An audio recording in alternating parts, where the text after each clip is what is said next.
मैंने अपने डैड को बोलकर अपना ब्लैक कार्ड ब्लॉक करवा दिया था और इसके ठीक बाद मेरी so called campus beauty girlfriend एक बहुत ही महंगे रेस्टोरेंट में बिना पैसे दिए भागने के चक्कर में लगभग जेल जाने ही वाली थी, क्योंकि वहाँ का बिल प्रति व्यक्ति 10,000 से भी ज़्यादा था।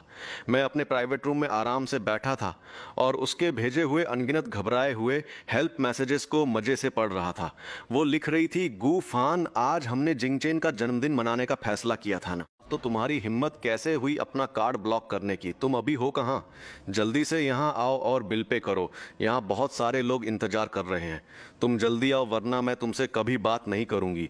मैं तुम्हें ऑर्डर दे रही हूँ, मेरा फ़ोन उठाओ अभी के अभी। उसकी बातें सुनकर मुझे हंसी आ गई। मेरे ही पैसों से कूल बन रही है और एटीट्यूड तो देखो जैसे कोई महारानी हो। क्या उसे सच में लगता है कि मैं अभी भी वही पुराना बिना किसी सेल्फ रिस्पेक्ट वाला सिंप हूँ? सच तो यह है कि मेरे पास एक बहुत बड़ा सीक्रेट है।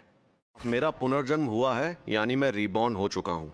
पिछले जन्म में इस शहर के सबसे अमीर आदमी का बेटा होने के बावजूद मैं एक गांव से आई गरीब लड़की के पीछे पागलों की तरह भागता था। वो मेरे पैसे उड़ाती थी, लेकिन दूसरों के सामने मुझे अपना सिंप बुलाती थी और मुझे किसी नौकर की तरह ट्रीट करती थी। उसके नए आशिक की सेवा करते करते उसने मेरी फैमिली की पूरी कंपनी हड़प ली थी और आखिर में मैं और मेरी बेटी बिना पैसों के सड़क पर तड़प तड़प कर मर गए थे। तभी मेरे फ़ोन की लगातार बजती रिंगटोन ने मुझे मेरी पुरानी यादों से बाहर निकाला।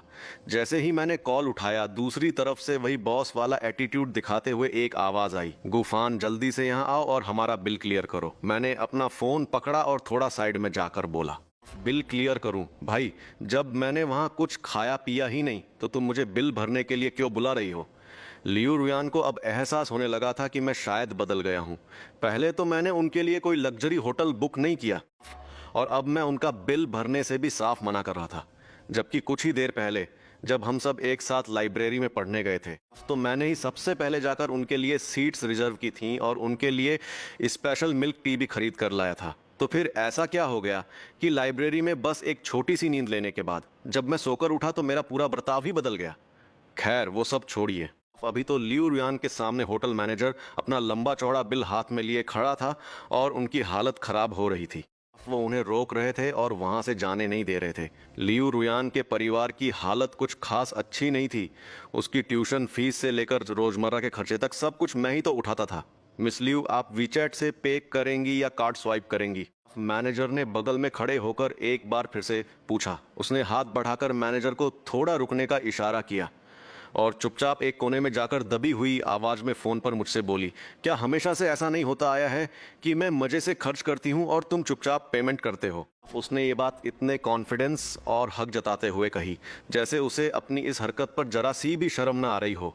तुम खर्च करोगी और मैं पेमेंट करूंगा। मेरी हंसी छूट गई। सच कहूं तो मेरी उन सिंप वाली हरकतों और यादों को अब पूरे 10 साल बीत चुके थे और मैं लगभग भूल ही गया था कि मैंने उस वक्त कितनी बड़ी बड़ी बेवकूफ़ियां की थीं। मेरी हंसी सुनकर लियू रुयान के माथे पर तुरंत सिलवटें पड़ गईं। वो बेचारी वहां इतनी ऑकवर्ड और शर्मनाक सिचुएशन में फंसी हुई थी और मैं यहाँ फ़ोन के इस पार इतने मजे से कैसे हंस सकता था? गुफान, तुम अभी के अभी यहाँ आओ और मेरा बिल क्लियर करो वरना मैं तुमसे आगे कभी बात नहीं करूंगी। हाँ हाँ, कितना फनी है ना? नहीं करनी बात तो मत करो। तुम खुद को समझती क्या हो? क्या मैं तुम्हारा डैड लगता हूँ या फिर तुम्हारा कोई नौकर हूँ? जब तुमने अपनी मर्जी से इतना खर्च किया है तो मैं उसका बिल क्यों भरूं? और वैसे भी तुम्हारे पास खुद के हाथ पैर हैं, फिर भी तुम बेशर्मों की तरह हमेशा मेरे पैसों पर ऐश करती रहती हो। क्या तुम्हें खुद पर थोड़ी सी भी शर्म नहीं आती? पिछले जन्म में मैं उसकी उस झूठी और घटिया सेल्फ रिस्पेक्ट को बचाने के लिए कभी भी ऐसी चुभने वाली बातें नहीं बोलता था, लेकिन इस जन्म में मैं उसे बिल्कुल नहीं बख्शने वाला। मेरी ये कड़वी बातें सुनकर उसका दिल जोर जोर से धड़कने लगा।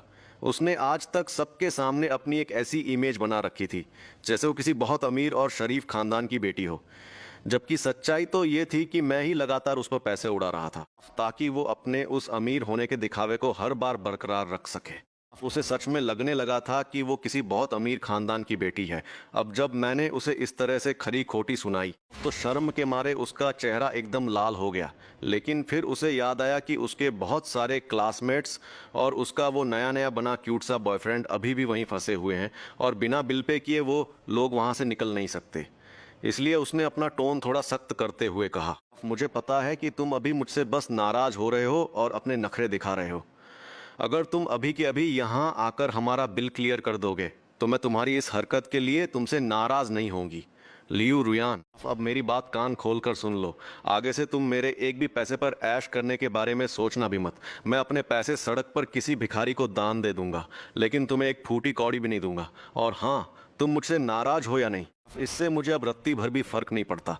लेकिन मेरे पैसों के बिना अब तुम्हारी आगे की जिंदगी बहुत ही झंड होने वाली है। मैंने उसके मजे लेते हुए कहा, तुम मेरी छोड़ो और अब ये सोचो कि तुमने अपने इस नए बॉयफ्रेंड की बर्थडे पार्टी में जो इतना भारी भरकम बिल बनाया है उसे कैसे पे करोगी, वरना तुम सबको वो लोग यूंटिंग होटल में ही बंधक बनाकर रख लेंगे और फिर तुम्हारी इस अमीर जादी वाली इमेज की सबके सामने पोल खुल जाएगी। बस इतना कहकर मैंने तुरंत फ़ोन कट कर दिया।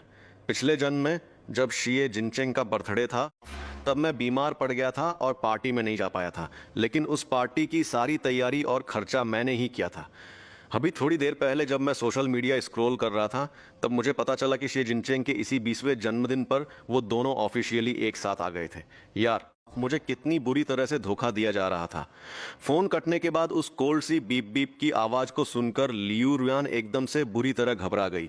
वो शायद ये सोचने लगी थी कि मुझे उसके और शिए जिनचेंग के रिश्ते के बारे में पक्का सब कुछ पता चल गया है और इसीलिए मैं इस तरह का बर्ताव कर रहा हूँ। वो मन ही मन पछता रही होगी कि काश उसने वहाँ मौजूद लोगों को सोशल मीडिया पर पोस्ट करने दिया। उसे लगा होगा कि काश उसने कोई बहाना बना लिया होता, ये सोचकर कि कहीं मैं ये सब जानकर सदमे में न आ जाऊं और चुपचाप शिए जिनचेंग के साथ सेटिंग कर लेती। लेकिन अब जब मुझे सब कुछ पता चल ही गया है तो मैं फिर से वो बेवकूफ़ एटीएम मशीन तो बनने से रहा। उधर होटल का मैनेजर भी वहां खड़ा काफ़ी परेशान और बेचैन लग रहा था। अभी सबसे ज़रूरी और अर्जेंट काम था उस होटल का भारी भरकम बिल चुकाना। उसने हड़बड़ाहट में अपना फ़ोन निकाला और मुझे एक मैसेज टाइप करके भेजा, मेरे और जिनचेंग के बारे में तुम्हें पक्का कोई गलत फहमी हुई है। वो मेरा बॉयफ्रेंड नहीं है। अभी लॉबी का मैनेजर हमें यहाँ से जान से नहीं दे रहा है। प्लीज़ मेरी मदद कर दो ना। और अगर तुम सच में अभी पे नहीं कर सकते तो कम से कम मैनेजर से बात करके मुझे कुछ दिनों की मोहलत ही दिलवा दो। ये बस उसकी एक चाल थी वक्त निकालने की। उसे पूरा यकीन था कि अगर वो मुझे थोड़ा मक्खन लगाएगी और इमोशनल करेगी तो मैं उसे इस हालत में देखकर पिघल जाऊंगा। लेकिन उसे क्या पता था कि मैंने उसके मैसेज का रिप्लाई तक नहीं किया। तभी शिए जिनचेंग अपने चेहरे पर एक बहुत ही प्यारी स्माइल लिए उसके पास आया और बोला, क्या हुआ? सब लोग कह रहे हैं कि वो दरवाजे पर खड़े खड़े थक गए हैं। लियू रुयान का चेहरा उस वक्त देखने लायक था। वो बहुत ही अजीब और शर्मनाक स्थिति में फंसी हुई लग रही थी। ठीक उसी वक्त मैनेजर फिर से उनके पास आ धमका, मिस लियू, क्या मैं जान सकता हूं कि आप लोग बिल का पेमेंट कैसे कर रहे हैं? यह सुनकर शिए जिनचेंग को पहली बार समझ में आया कि वो लोग अभी तक वहां से निकल क्यों नहीं पाए थे, क्योंकि बिल ही पे नहीं हुआ था। उसने हैरानी से लियू रुयान की तरफ देखा, जबकि लियू रुयान उससे आंखें चुराने लगी। उसने मैनेजर की तरफ देखकर घबराते हुए कहा, मैनेजर जी, अभी मेरे फंड्स में थोड़ा सा इशू आ गया है। होटल मैनेजर ने साफ साफ अपना सिर हिला दिया। मिस लियू, मुझे माफ़ कीजिएगा, लेकिन हमारे होटल में ऐसा कोई नियम नहीं है। मैं भी यहाँ बस एक मामूली कर्मचारी हूँ और मेरे पास इतनी पावर नहीं है कि मैं आपको बिना पैसे दिए जाने दूँ। अब देखिए ना, आपके इतने सारे क्लासमेट्स यहाँ मौजूद हैं, तो क्यों ना आप सब मिलकर थोड़ा थोड़ा पैसा कंट्रीब्यूट कर लें और बिल चुका दें। लियू रुयान, अपने हाथ में 3 लाख का वो भारी भरकम बिल देखकर उसने अपने हाथ कसकर भींच लिए। तभी बाकी सारे क्लासमेट्स भी वहां आ गए और पूछने लगे, अरे बस एक बिल पे करने में इतनी देर कैसे लग रही है? मैनेजर वहीं खड़ा लियू रुयान को घूर रहा था। उसके महंगे कपड़े और डिजाइनर बैग देखकर उसे लगा था कि ये पक्का किसी बहुत अमीर खानदान की लड़की है, पर उसने सपने में भी नहीं सोचा था कि ये मैडम 3 लाख रुपए का बिल भी नहीं चुका सकती। लियू रुयान ने थोड़ी देर सिर झुकाकर कुछ सोचा और फिर अपने हाथ से अपना ब्रेसलेट उतार लिया। मजे की बात तो यह है कि वो ब्रेसलेट भी मैंने ही उसे गिफ्ट किया था और उसकी कीमत सच में काफी ज्यादा थी। उसने मैनेजर से कहा, मैनेजर जी, मेरे साथ अभी थोड़ी सी प्रॉब्लम हो गई है। क्या मैं अपना ये कीमती ब्रेसलेट आपके पास गिरवी रख सकती हूँ? मैं कल आकर पूरा बिल क्लियर कर दूंगी। क्या ऐसा हो सकता है? वो अभी अभी तो शिए जिनचेंग के साथ रिलेशनशिप में आई थी, इसलिए वो किसी भी हालत में उसे ये नहीं पता चलने देना चाहती थी कि उसकी असली हैसियत कितनी खराब और शर्मनाक है।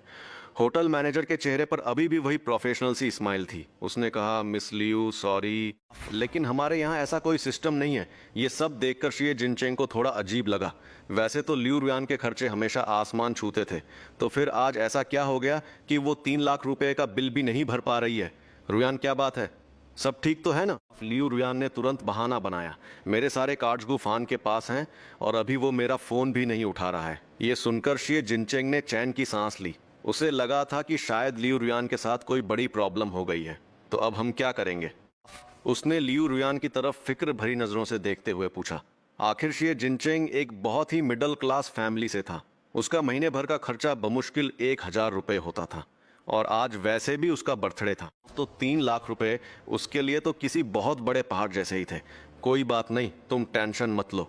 तुम और बाकी सब लोग बस यहीं थोड़ा वेट करो, मैं अभी कहीं से 3 लाख रुपए का जुगाड़ करती हूँ।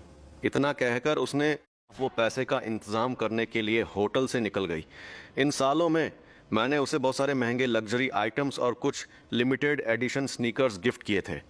उन सबको बेचकर आराम से 3 लाख तक का इंतजाम तो हो ही जाएगा।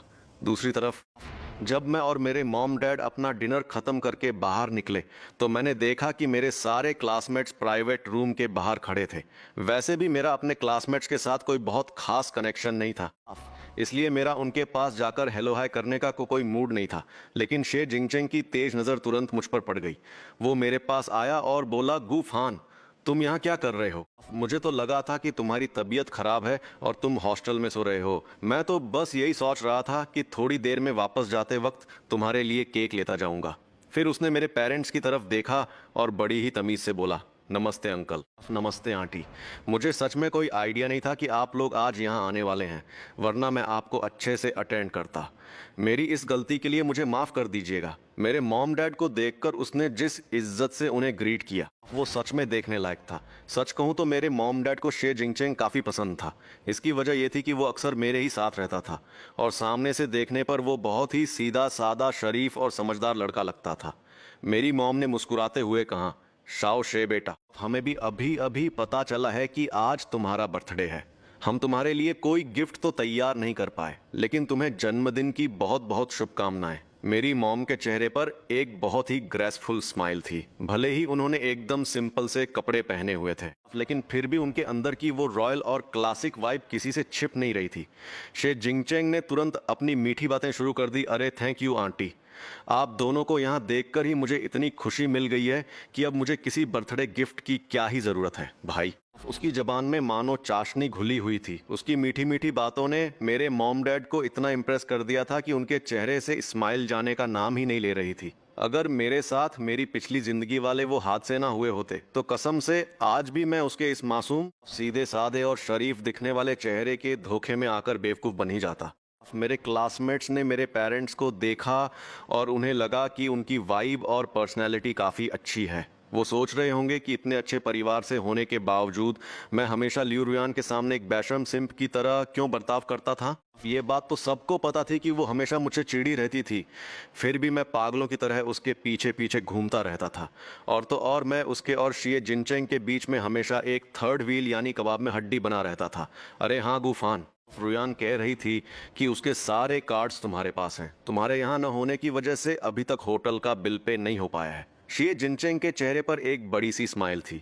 मन ही मन वो सोच रहा था कि आज रात के बाद वो किसी भी तरह रुयान के सारे कार्ड्स अपने कब्जे में ले लेगा, ताकि आगे से मैं उन दोनों के बीच फिर कभी कभाब में हड्डी न बन सकूं। आसपास खड़े सारे क्लासमेट्स मुझे घूर रहे थे और सोच रहे थे कि मैं कितना ही बेशर्म इंसान हूं। उन्हें लग रहा था कि मैं जानबूझकर रुयान के कार्ड्स लेकर गायब हो गया हूं, जिसकी वजह से उन्हें यहाँ फंसकर इतनी देर तक इंतजार करना पड़ा।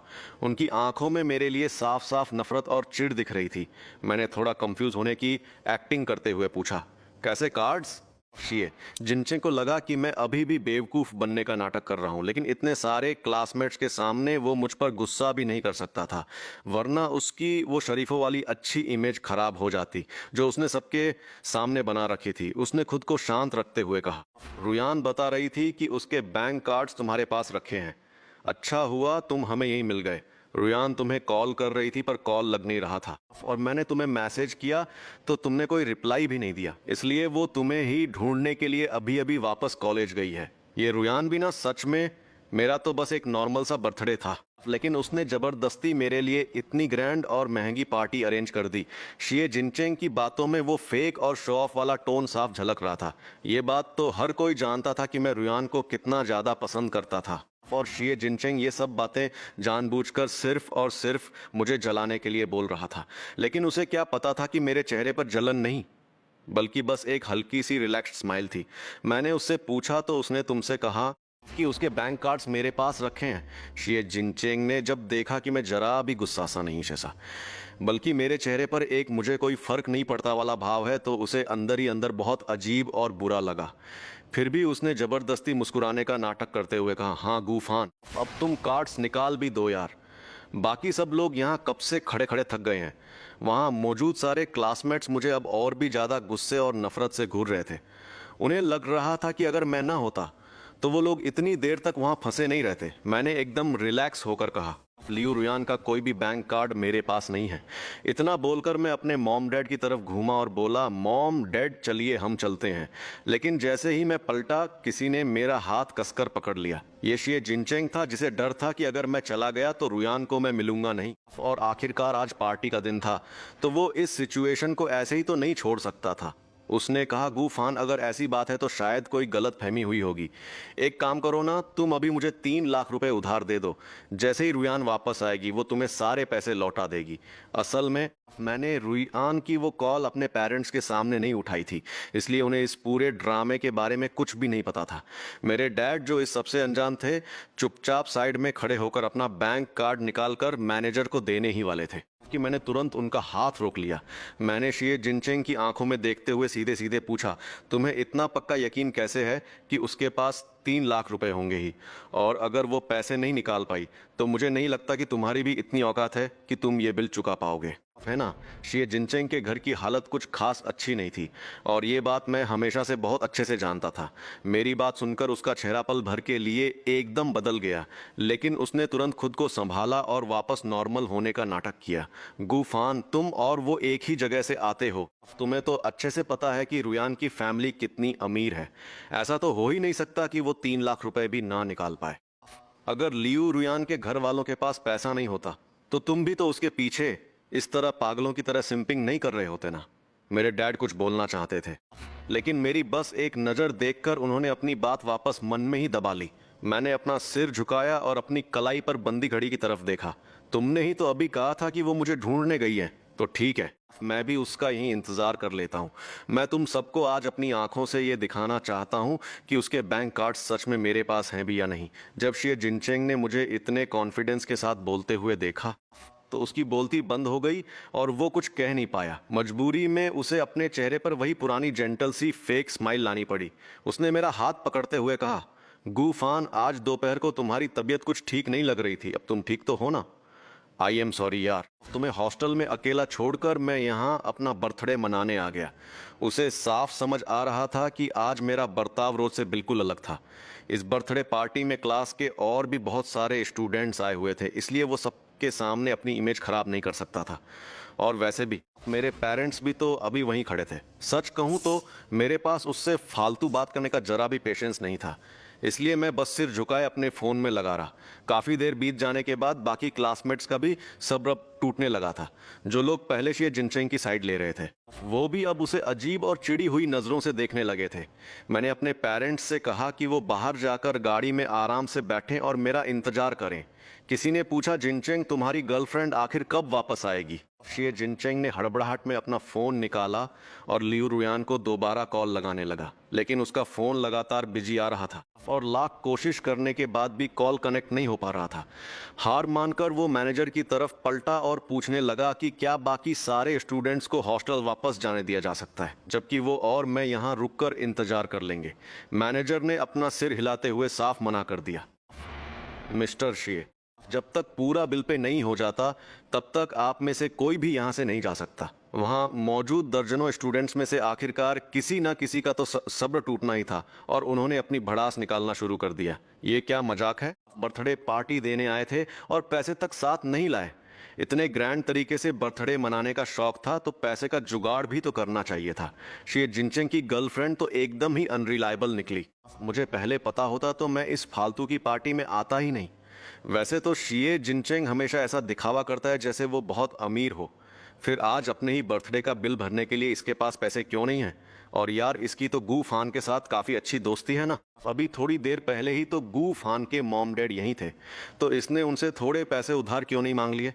जब शिए जिनचेंग ने मुझे इतने कॉन्फिडेंस के साथ बोलते हुए देखा तो उसकी बोलती बंद हो गई और वो कुछ कह नहीं पाया। मजबूरी में उसे अपने चेहरे पर वही पुरानी जेंटल सी फेक स्माइल लानी पड़ी। उसने मेरा हाथ पकड़ते हुए कहा, गूफान, आज दोपहर को तुम्हारी तबीयत कुछ ठीक नहीं लग रही थी, अब तुम ठीक तो हो ना? आई एम सॉरी यार, तुम्हें हॉस्टल में अकेला छोड़कर मैं यहाँ अपना बर्थडे मनाने आ गया। उसे साफ समझ आ रहा था कि आज मेरा बर्ताव रोज से बिल्कुल अलग था। इस बर्थडे पार्टी में क्लास के और भी बहुत सारे स्टूडेंट्स आए हुए थे, इसलिए वो सबके सामने अपनी अच्छी इमेज खराब नहीं कर सकता था। और वैसे भी मेरे पेरेंट्स भी तो अभी वहीं खड़े थे। सच कहूँ तो मेरे पास उससे फालतू बात करने का जरा भी पेशेंस नहीं था, इसलिए मैं बस सिर झुकाए अपने फ़ोन में लगा रहा। काफ़ी देर बीत जाने के बाद बाकी क्लासमेट्स का भी सब्र पूरी तरह टूटने लगा था। जो लोग पहले से जिनचेंग की साइड ले रहे थे वो भी अब उसे अजीब और चिड़ी हुई नज़रों से देखने लगे थे। मैंने अपने पेरेंट्स से कहा कि वो बाहर जाकर गाड़ी में आराम से बैठें और मेरा इंतजार करें। तभी किसी ने पूछा, जिनचेंग, तुम्हारी गर्लफ्रेंड आखिर कब वापस आएगी? शिए जिनचेंग ने हड़बड़ाहट में अपना फ़ोन निकाला और लियू रुयान को दोबारा कॉल लगाने लगा, लेकिन उसका फ़ोन लगातार बिजी आ रहा था। लाख कोशिश करने के बाद भी कॉल कनेक्ट नहीं हो पा रहा था। हार मानकर वो मैनेजर की तरफ पलटा और पूछने लगा कि क्या बाकी सारे स्टूडेंट्स को पहले हॉस्टल वापस जाने दिया जा सकता है। वो और मैं वहाँ रुके रहे और इंतजार करने लगे। मैंने मन ही मन अपना सिर हिलाया। वहाँ का स्टाफ बोला, मिस्टर शे, जब तक पूरा बिल पे नहीं हो जाता तब तक आप में से कोई भी यहाँ से नहीं जा सकता। वहाँ मौजूद दर्जनों क्लासमेट्स में से आखिरकार किसी ने अपनी भड़ास निकाल ही दी। कहने लगा, ये क्या बकवास है यार, बर्थडे सेलिब्रेट करने आ गए और पैसे तक का इंतजाम नहीं किया और इतनी ग्रैंड पार्टी देने का दिखावा कर रहे थे। शे जिंगचेंग की गर्लफ्रेंड भी एकदम यूजलेस निकली। मुझे पहले पता होता तो मैं तो अपना टाइम वेस्ट करने यहाँ आता ही नहीं। शे जिंगचेंग वैसे तो देखने में काफ़ी अमीर लगता है, पर आज अपने ही बर्थडे का बिल भरने के लिए इसके पास पैसे नहीं हैं। अरे, इसका तो गू फान के साथ बहुत अच्छा कनेक्शन था ना। अभी थोड़ी देर पहले गू फान के पेरेंट्स भी यहीं थे, तो इसने उनसे ही कुछ पैसे उधार क्यों नहीं मांग लिए? अब बाकी स्टूडेंट्स की बातें और भी ज़्यादा चुभने वाली और गंदी होती जा रही थी। और वैसे भी शे जिंगचेंग को अपनी इज्जत और रुतबे की बहुत परवाह थी। वो अपना मोबाइल पकड़े लगातार ल्यूरेन को मैसेज किए जा रहा था, लेकिन ल्यूरेन की तरफ से कोई भी रिप्लाई नहीं आ रहा था। वो जितना इस बारे में सोच रहा था उसे उतना ही लग रहा था कि दाल में कुछ काला है। अगर आज इस पचड़े को उसने सही से हैंडल नहीं किया तो स्कूल में उसकी सारी इमेज मिट्टी में मिल जाएगी। आखिर वो पूरे स्कूल का सबसे पॉपुलर लड़का जो माना जाता था। उसने मुझे दीवार के सहारे खड़े होकर मजे से मोबाइल गेम खेलते हुए देखा तो अपने दिल में थोड़ी हिम्मत जुटाई और मेरे पास चला आया और बोला, गूफान, पता नहीं रुएन को क्या हो गया है, उससे बिल्कुल भी कांटेक्ट नहीं हो पा रहा है। क्या तुम मुझे अभी के लिए 3 लाख दे सकते हो? मैं पक्का तुम्हें वो सारे पैसे लौटा दूंगा। आखिर हम दोनों तो बहुत अच्छे भाई हैं ना। तुम मुझे इस तरह डूबने के लिए अकेला तो नहीं छोड़ दोगे? मैंने अपनी नज़रें ऊपर उठाई और एक हल्की सी व्यंग्यात्मक मुस्कान के साथ कहा, अच्छे भाई, मेरी पीठ पीछे तुमने उस लड़की के साथ चक्कर चलाया जिसे मैं पसंद करता था। क्या एक अच्छा भाई ऐसा ही करता है? इस सब से पहले मैं सच में शे जिंगचेंग को अपना एक बहुत अच्छा भाई मानता था, पर मुझे क्या पता था कि वो और ल्यूरुएन इतनी जल्दी एक दूसरे के साथ सेटिंग कर लेंगे।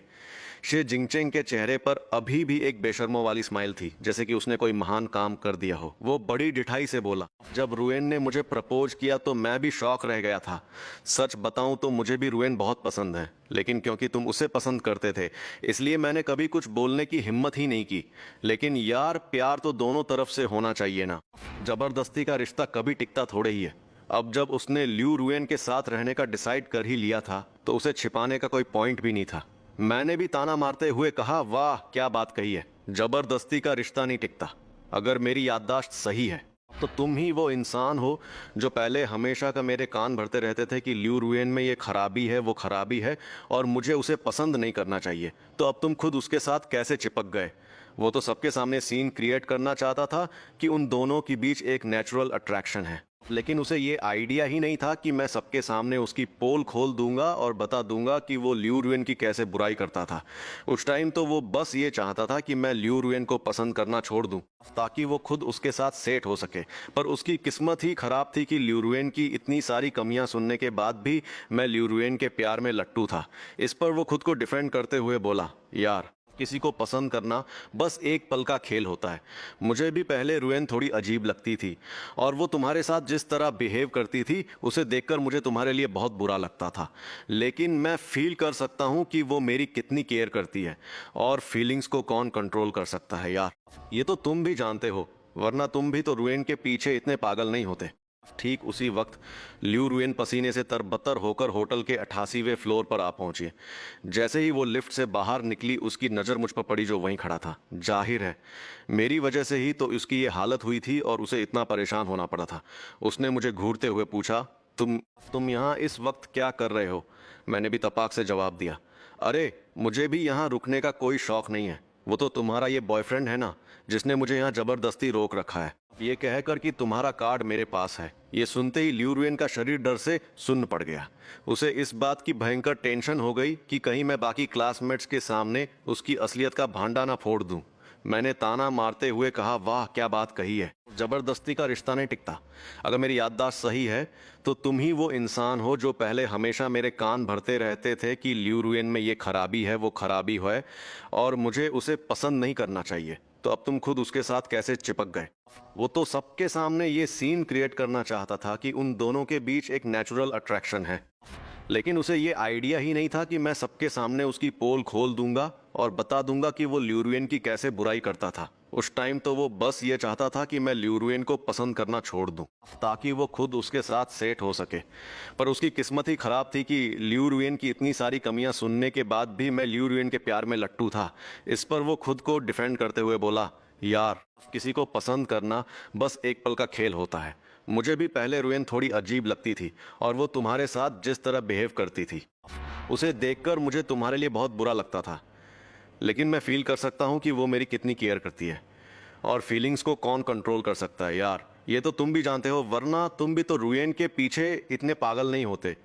ठीक उसी वक्त ल्यू रुएन पसीने से तरबतर होकर होटल के 88वें फ्लोर पर आ पहुंची। जैसे ही वो लिफ्ट से बाहर निकली उसकी नज़र मुझ पर पड़ी जो वहीं खड़ा था। जाहिर है मेरी वजह से ही तो उसकी ये हालत हुई थी और उसे इतना धक्के खाने पड़े थे। उसने मुझे घूरते हुए पूछा, तुम यहाँ इस वक्त क्या कर रहे हो? मैंने भी तपाक से जवाब दिया, अरे मुझे भी यहाँ रुकने का कोई शौक नहीं है। वो तो तुम्हारा ये जो बॉयफ्रेंड है ना, इसी ने मुझे यहाँ जबरदस्ती रोक रखा है। ये कहकर कि तुम्हारा कार्ड मेरे पास है, ये सुनती ही ल्यू रुएन का शरीर डर से सुन्न पड़ गया। उसे इस बात की भयंकर टेंशन हो गई कि कहीं मैं बाकी क्लासमेट्स के सामने उसकी असलियत का भांडा ना फोड़ दूं। बर्थडे पार्टी खत्म हुए पूरे 2 घंटे बीत चुके थे। ल्यूरुएन को देखते ही बाकी सारे स्टूडेंट्स की जान में जान आई और उन्हें एक उम्मीद की किरण दिखी। वे सब दौड़कर उसके पास आए और बोले, रुएन फाइनली तुम आ ही गई। यहाँ का स्टाफ कह रहा है कि जब तक बिल का पेमेंट नहीं होता हम में से कोई यहाँ से नहीं जा सकता। आखिर हुआ क्या है? उसने खुद को शांत करने की पूरी कोशिश की और चेहरे पर एक फेक सी स्माइल लाते हुए बोली, अरे कुछ नहीं, टेंशन मत लो, मैं अभी सब सॉर्ट आउट कर देती हूँ। ल्यूरुएन ने मैनेजर से कहा, इस क्रेडिट कार्ड में 50,000 हैं, बाकी का अमाउंट मैं आपको वीचेट से स्कैन करके पे कर देती हूँ। असल में वो वापस जाकर मेरे दिए हुए सारे लग्जरी आइटम्स बेच आई थी, लेकिन फिर भी उसने देखा कि पैसे अभी भी बहुत कम पड़ रहे थे। मजबूरी और जल्दबाजी में उसे याद आया कि जब सेमेस्टर स्टार्ट हुआ था तब उसने एक क्रेडिट कार्ड बनवाया था। ये सब देखकर शे जिंगचेंग ने धीरे से उससे पूछा, तुमने तो कहा था ना कि कार्ड गूफान के पास है, तो फिर तुम अपना क्रेडिट कार्ड क्यों यूज कर रही हो? ल्यू रुएन ने उसे समझाते हुए कहा, पहले मुझे बेल पे कर लेने दो, बाकी बातें घर चलकर बताऊंगी। लेकिन शे जिंगचेंग कहाँ मानने वाला था। उसने जानबूझकर तेज आवाज में कहा, गूफान, रुएन ने कहा था कि उसका कार्ड तुम्हारे पास है और अभी थोड़ी देर पहले तुम कह रहे थे कि कार्ड तुम्हारे पास नहीं है। क्या यहाँ कोई मिसअंडरस्टैंडिंग हो रही है? उससे बिल्कुल भी अच्छा नहीं लग रहा था कि इतनी बड़ी नौटंकी के बाद भी ल्यू रुएन मुझे बचाने की कोशिश कर रही थी। उसे डर था कि अगर आज का दिन ऐसे ही निकल गया तो फ्यूचर में उसे कभी ल्यू रुएन का कार्ड कंट्रोल करने का मौका नहीं मिलेगा। ल्यू रुएन ने अपना सिर घुमाया और शे जिंगचेंग की तरफ घूर कर देखा। उसकी आवाज़ थोड़ी सख्त हो गई थी। मैंने कहा ना कि हम घर जाकर इस बारे में बात करेंगे। शे जिंगचेंग को उसकी झल्लाहट और शर्मिंदगी बिल्कुल भी नज़र नहीं आ रही थी। उसे तो लगा कि शायद ल्यू रुएन मुझे सबके सामने इतना जलील नहीं करना चाहती। आखिर हम दोनों एक ही होम टाउन से जो थे, लेकिन शे जिंगचेंग इस मामले को इतनी आसानी से कहाँ रफा दफा करने वाला था। मैंने बीच में टोकते हुए कहा, ल्यू रुएन, तो तुम कह रही हो कि तुम्हारा बैंक कार्ड मेरे पास है? शे जिंगचेंग, बाकी सारे क्लासमेट्स और मैं सब के सब उसी को घूर रहे थे। ल्यू रुएन को अपनी झूठी इज्जत बहुत प्यारी थी। वो बिल्कुल नहीं चाहती थी कि शे जिंगचेंग या बाकी दोस्तों को उसकी उसकी असलियत पता चले कि वो बस नाम की अमीरजादी है, अंदर से बिल्कुल खोखली है। पिछले 1 साल से इस शहर में सिर्फ मुझे ही उसकी असली फैमिली बैकग्राउंड के बारे में पता था। बाकी सबको तो यही लगता था कि वो किसी बहुत बड़े और अमीर खानदान से है। ये उसकी ज़िंदगी में पहली बार था जब वो अमीरी के मजे लूट रही थी। इसलिए वो अपना ये फेक अमीर वाला स्टेट्स किसी भी कीमत पर खोना नहीं चाहती थी। उसने मेरे सवाल का कोई जवाब नहीं दिया, बस अपने अंदर के गुस्से को पीते हुए चेहरे पर एक झूठी सी स्माइल चिपकाई और मैनेजर से बोली, मैं पहले बिल क्लियर कर देती हूँ। मैनेजर के साथ जाकर पूरा पेमेंट करने के बाद ल्यू रुएन वापस लौटी। उसने आते ही सबसे माफी मांगते हुए कहा, सॉरी दोस्तों, मुझे बहुत खराब लग रहा है कि मेरी वजह से तुम सबको यहाँ इतनी देर तक इंतजार करना पड़ा। मैंने सारा बिल पे कर दिया है। वैसे तो सारे स्टूडेंट्स का मूड पहले ही काफी खराब हो चुका था, लेकिन वहाँ जितने भी लोग आए थे वो सब ल्यू रुएन और शे जिंगचेंग के अच्छे दोस्त थे। अब जब पैसे भरे जा चुके थे तो किसी के पास कुछ और बोलने का बहाना नहीं था। और वैसे भी आखिरकार आज शे जिंगचेंग का बर्थडे जो था, सब लोग वहां से निकलने ही वाले थे कि मैंने उन्हें आवाज देकर रोक लिया। अरे रुको यार, अभी तो मेन प्रॉब्लम सॉल्व ही कहाँ हुई है। अगर तुम सब अभी चले गए तो कल सुबह तक पूरे स्कूल में ये अफवाह फैल जाएगी कि मैंने ल्यू रुएन का बैंक कार्ड अपने पास रख छोड़ा है और उसे वापस नहीं कर रहा। भाई, मैं अपने सिर पर इतना बड़ा इल्जाम बिल्कुल नहीं ले सकता। ल्यू रुएन ने मुझे घूर कर देखा। उसे समझ आ गया था कि मैं आज उसके इस पूरे ड्रामे की धज्जियां उड़ाकर ही मानूंगा। उसने बाकी क्लासमेट से कहा, यह हमारा पर्सनल मैटर है। शायद गुफान इस बात से सदमे में है कि मैं और शे जिंगचेंग एक साथ हैं। तुम लोग अब वापस जाओ, इस मामले को मैं खुद हैंडल कर लूंगी। मैं उसे देख रहा था कि वो इस हद तक गिरने के बाद भी बिना पलक झपकाए कितनी सफाई से झूठ बोल रही थी। सच में बेशर्मी की भी कोई हद होती है। लेकिन अब मैं पिछले जन्म वाला वो डरपोक और बेवकूफ गुफान नहीं था जिसे कोई भी आसानी से पागल बना ले। मैंने बिल्कुल शांत और कॉन्फिडेंट होकर कहा, दोस्तों, मैं किसी सदमे या शौक में नहीं हूँ। हाँ, ये सच है कि मैं पहले ल्यू रुएन को पसंद करता था, लेकिन अब मुझे समझ आ गया है कि ये सिर्फ एक घमंडी और पैसों की भूखी गोल्ड डिगर है। अब ये किसके साथ रहती है या किसके साथ सेटिंग करती है, मुझे इस बात से रत्ती भर भी फर्क नहीं पड़ता। लेकिन आज जो इसने ये कहानी रची है कि इसका बैंक कार्ड मेरे पास है, मैं इस बात को बिल्कुल नहीं मानता। अरे कार्ड तो छोड़ो, ये रोजमर्रा में जो भी पैसे उड़ाती है ना, वो सब मेरे ही होते हैं। बाकी स्टूडेंट्स ने भी पहले कई बार देखा था कि ल्यू रुएन जो कुछ भी खरीदती थी उसका पेमेंट हमेशा मैं ही करता था, तो उन्हें भी नेचुरली यही लगा होगा कि शायद उसका कार्ड मेरे ही पास रहता है। भले ही ल्यू रुएन ये बात ना भी बोलती, तब भी सब लोग यही मान लेते। मेरी बात सुनकर सब लोग जोर जोर से हंसने लगे। उनमें से एक बोला, गुफान, तुम तो सच में बहुत ही बेशर्म हो। ल्यू रुएन जैसी ब्रिलियंट और खूबसूरत लड़की और गोल्ड डिगर, उसके जैसे ग्रेड्स वाली लड़की अगर कोई नॉर्मल सी पार्ट टाइम जॉब भी कर लेना तो महीने के 10,000 आराम से कमा सकती है।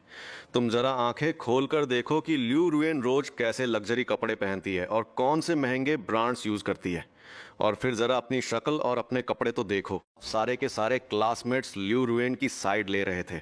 उन सबको लग रहा था कि मैं कोई बहुत बड़ा और भद्दा मजाक कर रहा हूँ, और वो सब बेताबी से इंतजार कर रहे थे कि कब ल्यू रुएन मेरी बोलती बंद करेगी। लेकिन उन सब की उम्मीदों पर पानी फिर गया।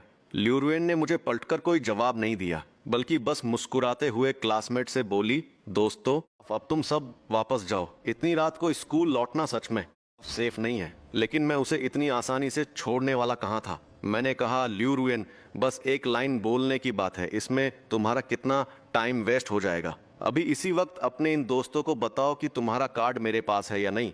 मुझे इस तरह हाथ धोकर पीछे पड़े देख। ल्यू रुएन के पास बात घुमाने के अलावा कोई ऑप्शन नहीं बचा। वो हकलाते हुए बोली, शायद मुझे याद रखने में कोई गलती हुई है। मेरा कार्ड शायद कहीं और रखा है और मुझे मिल नहीं रहा। बाकी सबको अभी भी यही लग रहा था कि ल्यू रुएन कितनी भोली और अच्छी है। जो इस सिचुएशन में भी मुझे शर्मिंदा होने से बचा रही है। उसका ये एक्सक्यूज सुनकर मेरी हंसी छूट गई। मैंने ताना मारते हुए कहा, अच्छी बात है, ऐसा ही होना चाहिए, वरना आने वाले कई दिनों तक तुम्हें अपने इस बॉयफ्रेंड की आज रात की बर्थडे पार्टी का कर्जा चुकाने के लिए मजदूरी करनी पड़ जाती। और हाँ, चूंकि तुम इतनी ही अमीर हो तो इन सालों में मैंने तुम्हें जितने भी महंगे गिफ्ट्स दिए हैं ना, वो सब मुझे वापस कर दो। मैं तुम्हें ये सब पैक करके लौटाने के लिए पूरी एक रात का टाइम दे रहा हूँ। बस इतना बोलकर मैं वहां से निकल गया। मेरे मॉम डैड अभी भी कार में मेरा इंतजार कर रहे थे, मुझे इतनी देर तक वापस ना आते देख। उन्हें टेंशन होने लगी थी कि कहीं मेरे साथ कुछ हो तो नहीं गया, और उन्होंने मुझे ढेर सारे मैसेजेस भी कर दिए थे। काफ़ी रात हो चुकी थी, इसलिए बाकी सारे क्लासमेट्स भी स्कूल वापस लौट गए। शे जिंगचेंग और ल्यूरुएन एक साथ जा रहे थे। शे जिंगचेंग लगातार यही सोच रहा था कि मैंने अभी अभी जो भी कहा उसका असली मतलब क्या था। भला ल्यूरुएन जैसी अमीर लड़की को एक छोटी सी बर्थडे पार्टी का कर्जा क्यों चुकाना पड़ेगा। पहले तो उसे भी बाकी दोस्तों की तरह यही लगा था कि मैं बस ऐसे ही मजाक कर रहा हूँ, लेकिन ल्यूरुएन को खोई खोई सी देखकर शे जिंगचेंग का परेशान होना तो लाजिमी था। उसने थोड़ी हिम्मत जुटाई और प्यार से ल्यूरुएन का हाथ पकड़ लिया। ल्यूरुएन ने मुड़कर उस मासूम से दिखने वाले चेहरे को देखा और बड़ी मुश्किल से एक फेक स्माइल दी।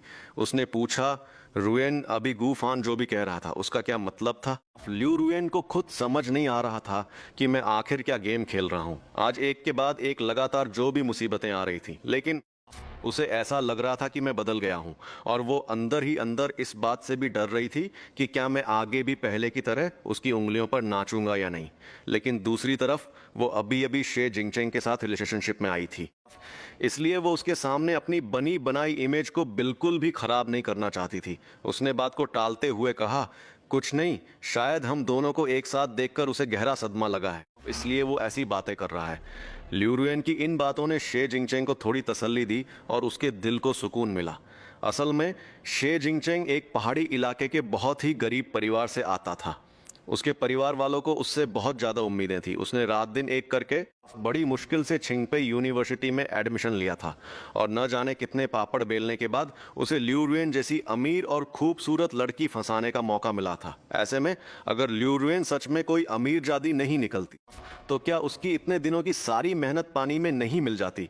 खैर, मेरे मॉम डैड आजकल कुछ दिनों के लिए कैपिटल सिटी में ही रुके हुए थे, इसलिए मैं भी उनके साथ लॉन्गचिंग चिंग गार्डन आ गया। ये सिटी सेंटर में मौजूद हमारे गू परिवार का एक शानदार विला था। मुझे याद है, अपनी पिछली ज़िंदगी में मैं यहाँ बहुत ही रहने आता था। तब मैं बस ऐशो आराम छोड़कर जानबूझकर धक्के खाने और मुसीबतें मोल लेने का शौक़ रखता था। लेकिन इस जन्म में मैं अब और कोई भी तकलीफ़ नहीं उठाना चाहता।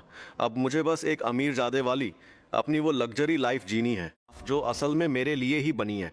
भले ही गू परिवार के लोग यहाँ बहुत कम रहने आते थे, लेकिन इस विला की देखरेख करने के लिए हमेशा कोई ना कोई मौजूद रहता था।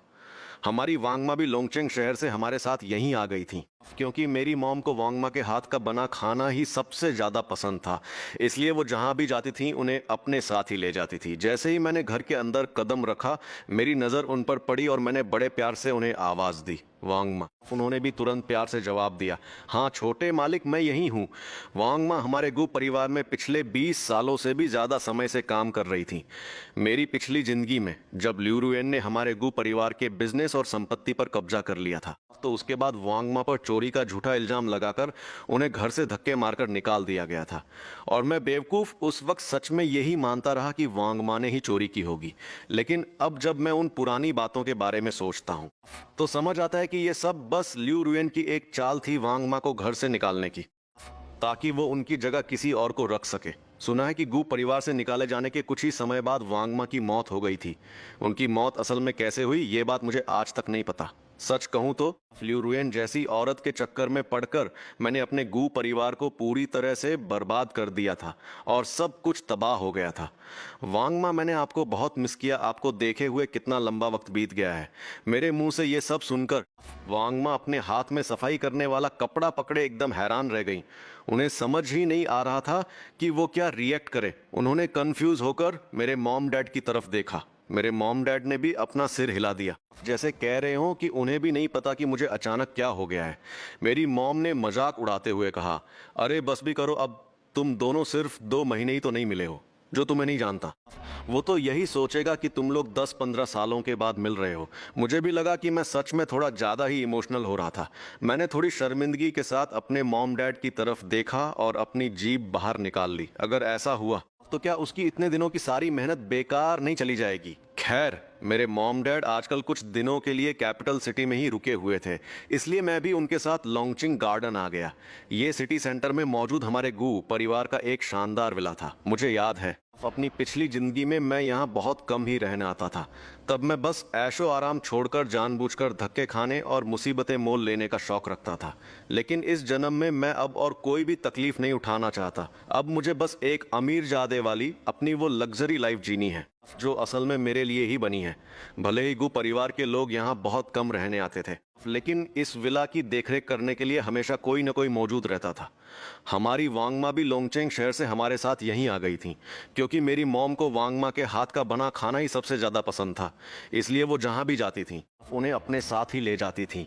जैसे ही मैंने घर के अंदर कदम रखा, मेरी नज़र वांगमा पर पड़ी। मैंने बड़े प्यार से उन्हें कई बार आवाज़ दी, वांगमा। उन्होंने भी तुरंत प्यार से जवाब दिया, हाँ छोटे मालिक, मैं यहीं हूँ।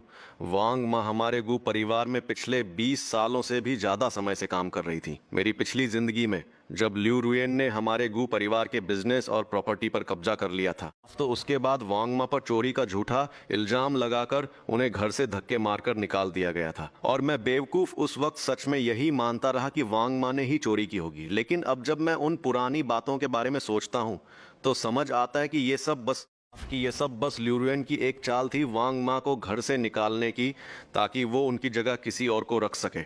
सुना है कि गु परिवार से निकाले जाने के कुछ ही समय बाद वांग मा की मौत हो गई थी। उनकी मौत असल में कैसे हुई ये बात मुझे आज तक नहीं पता। सच कहूँ तो ल्यूरुएन जैसी औरत के चक्कर में पड़कर मैंने अपने गु परिवार को पूरी तरह से बर्बाद कर दिया था। वांग मा, मैंने आपको बहुत मिस किया। आपको देखे हुए कितना लंबा वक्त बीत गया है। मेरे मुंह से ये सब सुनकर वांगमा अपने हाथ में सफाई करने वाला कपड़ा पकड़े एकदम हैरान रह गई। उन्हें समझ ही नहीं आ रहा था कि वो क्या रिएक्ट करें। उन्होंने कंफ्यूज होकर मेरे मॉम डैड की तरफ देखा। मेरे मॉम डैड्स ने भी अपना सिर हिला दिया, जैसे कह रहे हो कि उन्हें भी नहीं पता कि मुझे अचानक क्या हो गया है। मेरी मॉम ने मजाक उड़ाते हुए कहा, अरे बस भी करो, अब तुम दोनों सिर्फ 2 महीने ही तो नहीं मिले हो। जो तुम्हें नहीं जानता वो तो यही सोचेगा कि तुम लोग 10-15 सालों के बाद मिल रहे हो। मुझे भी लगा कि मैं सच में थोड़ा ज़्यादा ही इमोशनल हो रहा था। मैंने थोड़ी शर्मिंदगी के साथ अपने मॉम डैड की तरफ देखा और अपनी जीभ बाहर निकाल ली। फिर मैं अपने कमरे में वापस आ गया और अपने एकदम मुलायम और आरामदायक बिस्तर पर लेट गया। मुझे ऐसा लग रहा था जैसे मैं किसी नरम नरम बादल पर सो रहा हूँ। सच में बहुत सुकून मिल रहा था। इतने आरामदायक बिस्तर पर सोए हुए मुझे एक अरसा बीत चुका था, अपनी पिछली जिंदगी के उन दिनों को याद करके जब मैंने पूरा 1 साल कबाड़ खाने में गुजारा था। मुझे ऐसा लगता है जैसे मैंने वहां दशकों तक तड़प तड़प कर दिन काटे हों। मैं बस नींद की वादियों में खोने ही वाला था कि तभी मेरा मोबाइल वाइब्रेट हुआ। शे जिंगशेंग का मैसेज आया था। उसमें लिखा था, गु फान, तुम अभी तक वापस क्यों नहीं आए? मैंने तुम्हारे लिए अपना बर्थडे केक बचा कर रखा है। मैंने उसे कोई रिप्लाई नहीं दिया, बल्कि मोमेंट्स खोलकर चेक करने लगा। वहां मैंने देखा कि शे जिंगचेंग ने आज रात की बर्थडे पार्टी की एक पोस्ट डाली हुई थी। पोस्ट का कैप्शन था, हैप्पी 20वां बर्थडे। मेरे 19वें बर्थडे की विश आखिरकार पूरी हो गई। मैं फाइनली उस इंसान के साथ हूँ जिसे मैं बेइंतहा प्यार करता हूँ। और उस कैप्शन के ठीक नीचे शे जिंगचेंग और ल्यू रुएन की एक फोटो लगी हुई थी। उस फोटो को देखते हुए मैं काफी देर तक गहरी सोच में डूबा रहा। इसका मतलब ये था कि शे जिंगचेंग जब 19 साल का था, वो तभी से ल्यू रुएन को चाहने लगा था। और मैं बेवकूफ, मुझे इतने टाइम में इस बात की जरा सी भी भनक नहीं लगी। मुझे तो लगता था कि शे जिंगचेंग ल्यू रुएन से बहुत नफरत करता है।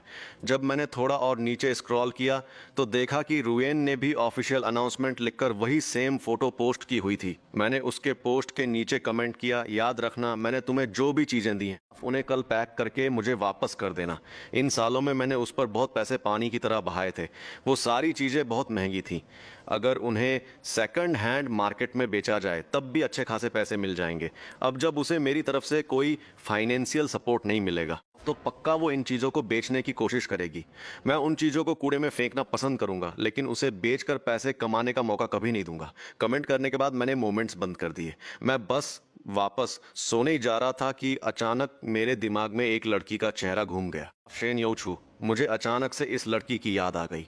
ये वही थी जिसने मेरी पिछली जिंदगी में मेरे मरने से ठीक पहले मुझे अपनी बाहों में कसकर पकड़ा होता था। शेन यूचू और ल्यूरुएन दोनों एक ही क्लास में थी। अगर ल्यूरुएन कंप्यूटर साइंस डिपार्टमेंट की कोई टैलेंटेड स्टूडेंट मानी जाती थी, तो यूचू वहाँ की असली बॉस थी, एकदम लीजेंड लेवल की। वो अभी सिर्फ सेकंड ईयर में थी, लेकिन उसने यूनिवर्सिटी के लिए पहले ही कई बड़े बड़े नेशनल अवार्ड्स जीत लिए थे।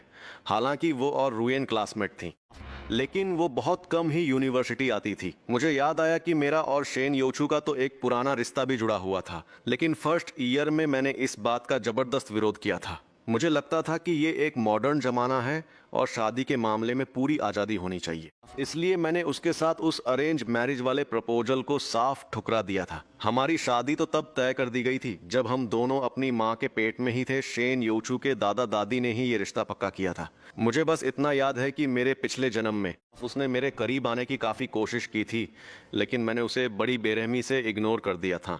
उसके बाद से उसने यूनिवर्सिटी आना बहुत ही कम कर दिया था और अब तो उसकी एक झलक देखना भी बहुत मुश्किल हो गया था।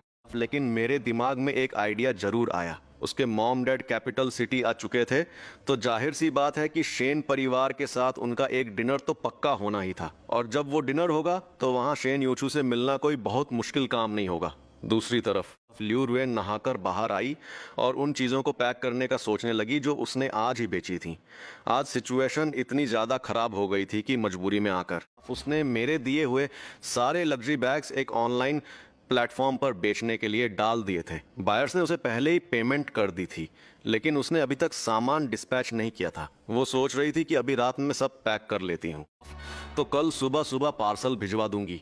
अपना सारा सामान पैक करने के बाद उसने आराम से अपने मोमेंट्स चेक किए। उसने जो नई पोस्ट डाली थी उस पर ढेर सारे लाइक्स और कमेंट्स आ चुके थे। जैसे ही उसने कमेंट्स खोले, हर कोई बस यही कह रहा था कि वो और शे जिंगचेंग एकदम परफेक्ट कपल लग रहे हैं, और साथ ही लोग मुझे ताने मार रहे थे और मेरा बुरी तरह मजाक उड़ा रहे थे। लेकिन जैसे ही उसने थोड़ा और नीचे स्क्रॉल किया, उसके चेहरे की सारी स्माइल एकदम से गायब हो गई। उसे मेरा किया हुआ कमेंट दिख गया था।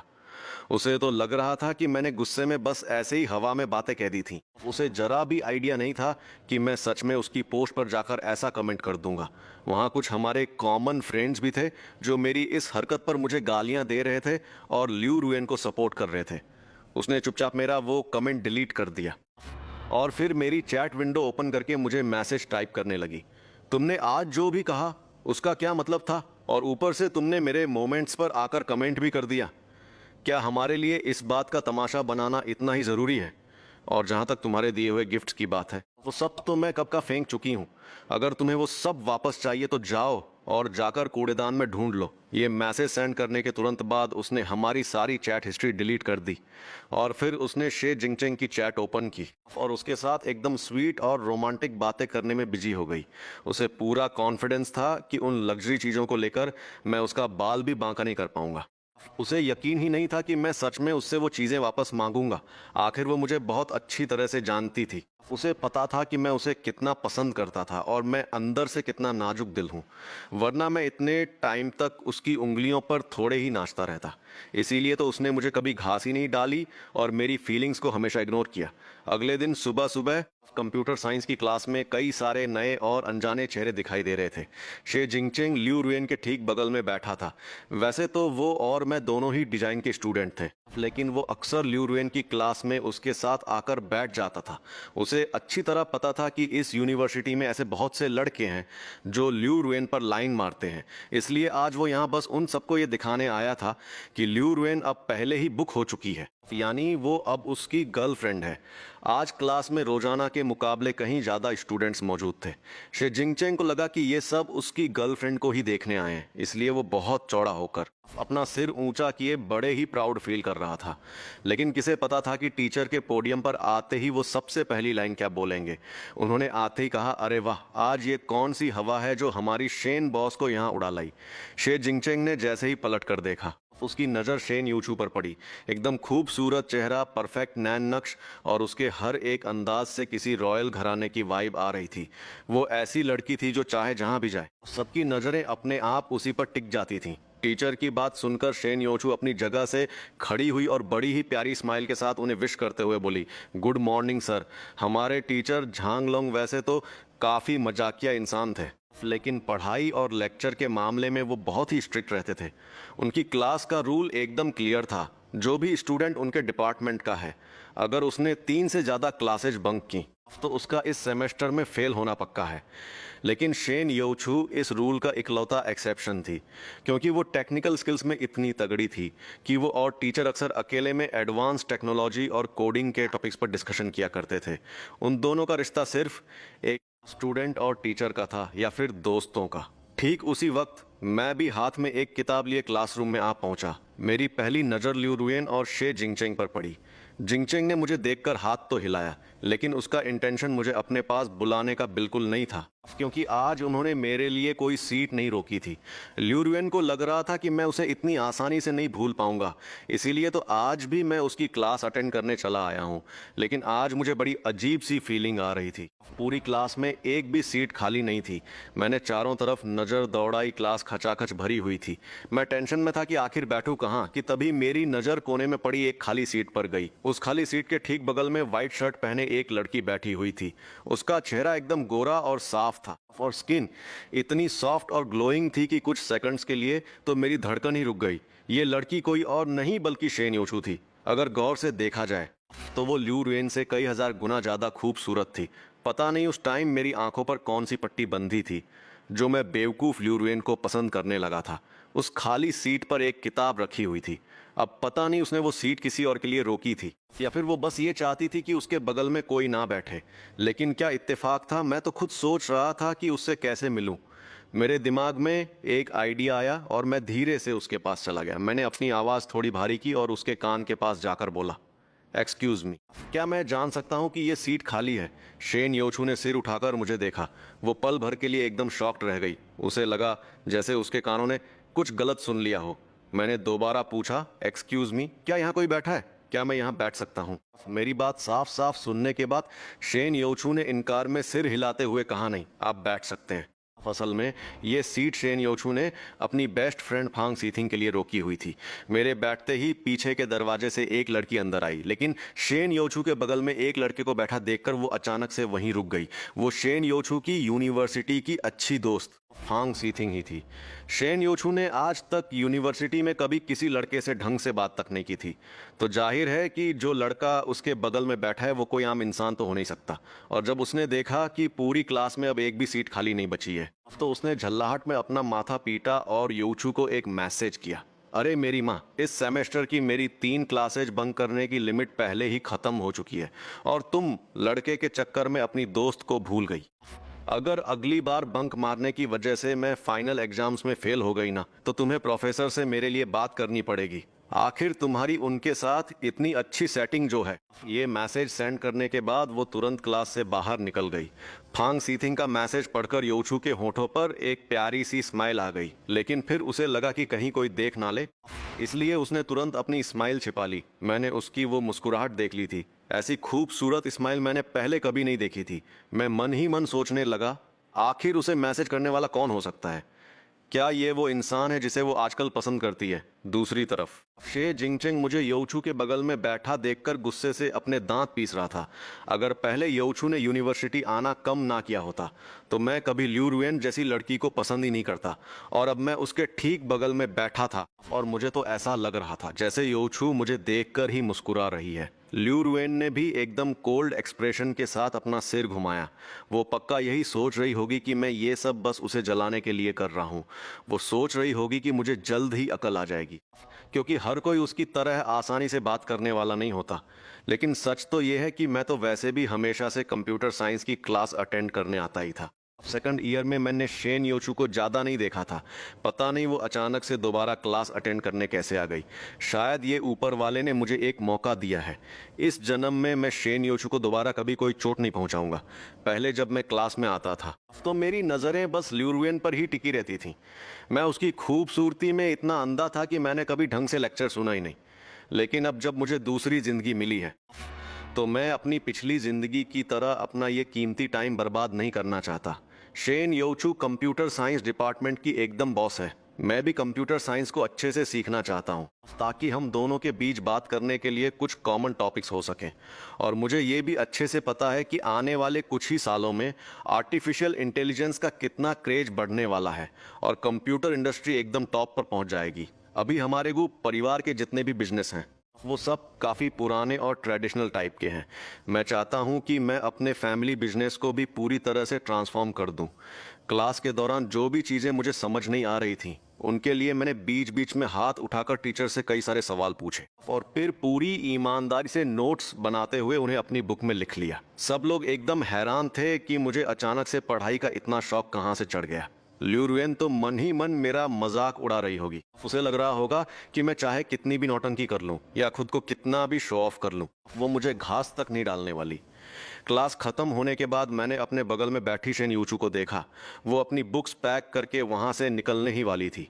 बड़ी मुश्किल से आज वो क्लास अटेंड करने आई थी। अब पता नहीं अगली बार उसे देखने का मौका कब मिलेगा। अपने पिछले जन्म के पछतावे को दूर करने के लिए मैंने थोड़ी हिम्मत जुटाई और उससे कहा, एक्सक्यूज मी, मैंने सुना है कि आप कंप्यूटर साइंस में एकदम जीनियस हो। मुझे आपसे कुछ डाउट्स क्लियर करने थे, तो क्या हम वीचैट पर कनेक्ट कर सकते हैं?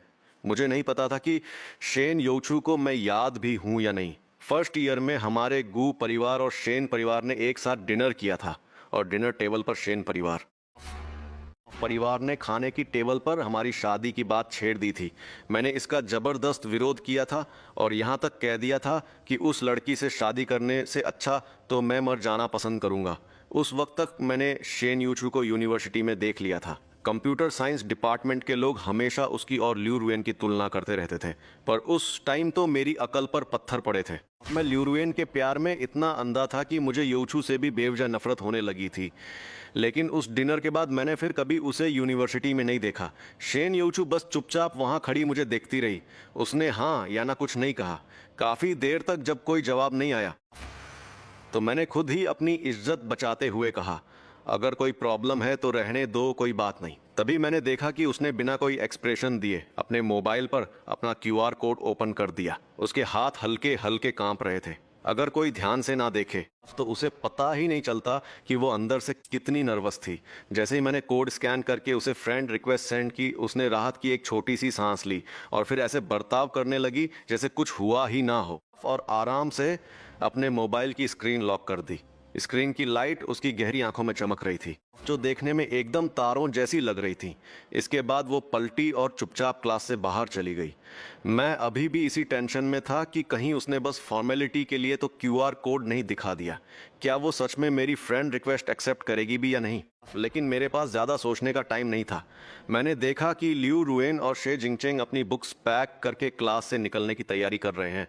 मैंने तुरंत तेज आवाज़ में कहा, ज़रा रुको ल्यू रुएन, तुमने मुझे वीचैट से डिलीट कर दिया। वो तो ठीक है, लेकिन मैंने तुम्हें जितने भी महंगे गिफ्ट्स दिए हैं वो सब तुम्हें मुझे वापस करने पड़ेंगे। मेरी आवाज़ सुनकर क्लास से बाहर जाने वाले सारे स्टूडेंट्स वहीं रुक गए। शे जिंगचेंग ने पीछे मुड़कर देखा। उसके चेहरे पर वही उसकी हमेशा वाली झूठी और घटिया सी स्माइल चिपकी हुई थी। वो बोला, शाओ फान, तुम कल रात हॉस्टल वापस क्यों नहीं आए? मैंने तुम्हें इतने सारे मैसेजेस किए लेकिन तुमने कोई रिप्लाई ही नहीं दिया। सब ठीक तो है। उसका ये झूठा दिखावा और इतनी ज़बरदस्त एक्टिंग देखकर मुझे ज़रा भी हैरानी नहीं हुई कि पिछले जन्म में मैं उसका बेवकूफ़ कैसे बन गया था। मैंने सीधा कहा, ये फालतू का नाटक बंद करो। क्या तुमने मेरा सारा सामान रेडी कर लिया है? शे जिंगचेंग बोला, शाओ फान, मुझे पता है कि मेरे और रुएन के एक साथ आने से तुम काफ़ी भड़के हुए हो, लेकिन मैं दिल से चाहता हूं कि हम अब भी अच्छे दोस्त रहें। शे जिंगचेंग हमेशा हर काम इतनी सफाई से करता था कि कोई उस पर उंगली ना उठा सके, लेकिन मुझे उसके साथ इस फालतू की फॉर्मेलिटी में पड़ने का कोई शौक नहीं था। मैं आज यहाँ बस ल्यू रुएन से ये पूछने आया था कि क्या उसने वो सारी चीज़ें पैक कर ली हैं जो मैंने उसे दी थी। मैंने डिसाइड कर लिया था कि अब मैं इस ड्रामेबाज लड़की का और खर्चा नहीं उठाने वाला। क्लास के ज़्यादातर स्टूडेंट्स अभी भी वहीं थे और वो सब अपनी अपनी जगह बैठकर मज़े से ये पूरा तमाशा देख रहे थे। शेन योचू बाहर कॉरिडोर तक पहुंच चुकी थी, लेकिन क्लास के अंदर से आ रही आवाज़ें सुनकर उसके कदम भी वहीं रुक गए। तभी एक लड़का बोला, गूफान, तुम्हारा दिमाग तो खराब नहीं हो गया है? तुम्हारी औकात ही क्या है जो तुम रुएन को कोई महंगी चीज़ दे सको? दूसरा बोला, अरे ये जिंगचेंग और रुएन के रिलेशनशिप में आने से इतना जल भुन गया है कि झल्लाहट में उसे दिए हुए एक जोड़ी मोजे तक वापस मांग रहा है। जरा इसकी ये भिखारी वाली शक्ल तो देखो। लिू रुएन और शे जिंगचेंग की यूनिवर्सिटी में इमेज बहुत अच्छी थी, इसलिए बहुत से लोग आगे आकर उन्हें ही सपोर्ट कर रहे थे। क्योंकि पहले जब भी कोई प्रॉब्लम होती थी तो मैं ही हमेशा आगे आकर सब कुछ सॉल्व करता था। सारा क्रेडिट वो दोनों ले जाते थे और सबके सामने अच्छे बन जाते थे, और मैं किसी बेवकूफ़ की तरह बस उनके मोहरे की तरह इस्तेमाल होता था। उन सब की बातें सुनकर मुझे इतनी ज़ोर से हंसी आई कि मैं खुद को रोक नहीं पाया। मैंने कहा, क्या तुम लोगों को सच में लगता है कि ल्यूरुएन किसी बहुत बड़े और अमीर खानदान की बेटी है? मैं ल्यूरुएन की तरफ बढ़ा और उसे ऊपर से नीचे तक घूरते हुए बोला, तो फिर मैं तुम सबको इसकी असली सच्चाई बता ही देता हूँ। अभी इस वक्त इसने सिर से लेकर पाँव तक जो कुछ भी पहन रखा है ना, वो सब मेरी ही जेब से आया है। अगर इसे अपने खुद के पैसों से कुछ लेना पड़े तो ये अपने पैरों में जो मोजे पहने हैं ना, वो भी खरीदने की औकात नहीं रखती। ये अपने खुद के पैसों से कुछ नहीं खरीद सकती। अभी जो वीके ब्रांड के मोजे इसने पहन रखे हैं ना, सिर्फ वही 8,000 रुपए के हैं, और इसकी असली औकात ये है कि ये साल की 5,000 की फीस तक नहीं भर सकती। अगर मैंने इसका खर्चा ना उठाया होता तो ये शायद आज जिंगपे यूनिवर्सिटी में कदम भी नहीं रख पाती। मेरी ये बातें किसी तेज धार वाले चाकू की तरह सीधे ल्यूरुएन के सीने के पार हो रही थी। उसने भारी आवाज में गुस्से को दबाते हुए मुझसे पूछा, क्या तुम्हारा इस तरह सबके सामने तमाशा बनाना जरूरी है? मैंने भी तपाक से जवाब दिया, मैं कोई तमाशा नहीं बना रहा, ये सब तुम्हारे ही कर्मों का फल है। और वैसे भी तुम पीठ पीछे अपनी रूममेट्स के साथ मिलकर मुझे अपना छोटा चमचा बुलाती हो ना। अगर कल रात मैंने इसके मोमेंट्स के नीचे इसकी रूममेट्स के वो कमेंट्स ना देखे होते तो मुझे कभी पता ही नहीं चलता कि ये अंदर से इतनी घटिया और जहरीली है। मैंने उसे एक कोल्ड लुक दिया और ताना मारते हुए कहा, चलो हम इतने सालों से एक दूसरे को जानते हैं, तो इस नाते अभी तुमने जो कपड़े पहन रखे हैं वो मैं तुम्हें भीख में दे सकता हूँ, लेकिन इससे पहले मैंने तुम्हें जितनी भी लग्जरी चीज़ें दी हैं वो सब तुम्हें मुझे हर हाल में वापस करनी पड़ेंगी। शे जिंगचेंग को भी अच्छे से पता था कि रुएन ने जो कुछ भी पहन रखा है उसमें से ज़्यादातर चीज़ें मेरे ही पैसों की हैं, लेकिन उसे अभी भी यही गलत फहमी थी कि रुएन का फैमिली बैकग्राउंड मुझसे कहीं ज़्यादा तगड़ा और अमीर है। वो बीच में बोल पड़ा, गूफान तुम कुछ ज़्यादा ही लिमिट क्रॉस नहीं कर रहे हो? मैंने उसे घूरते हुए जवाब दिया, लिमिट क्रॉस? मैं लिमिट क्रॉस नहीं कर रहा हूँ मेरे भाई, बल्कि तुम दोनों बेशर्मी की सारी हदें पार कर चुके हो। पिछले 1 साल से तुम लोग मेरे पैसों पर ऐश कर रहे हो और पीठ पीछे मेरा मजाक उड़ाते हुए मुझे बेवकूफ़ समझते हो, मुझे अपना चमचा बोलते हो। मेरे अलावा अगर तुम्हारे अंदर जरा सी भी शर्म या इज्जत बची होती ना, तो कोई भी इंसान इस हद तक नीच और बेशर्म नहीं हो सकता था जितने तुम दोनों हो। ये सुनकर शे जिंगचेंग का भी असली चेहरा बाहर आ गया। वो भड़कते हुए बोला, क्या हमने तुम्हें हमारे ऊपर पैसे उड़ाने के लिए मजबूर किया था?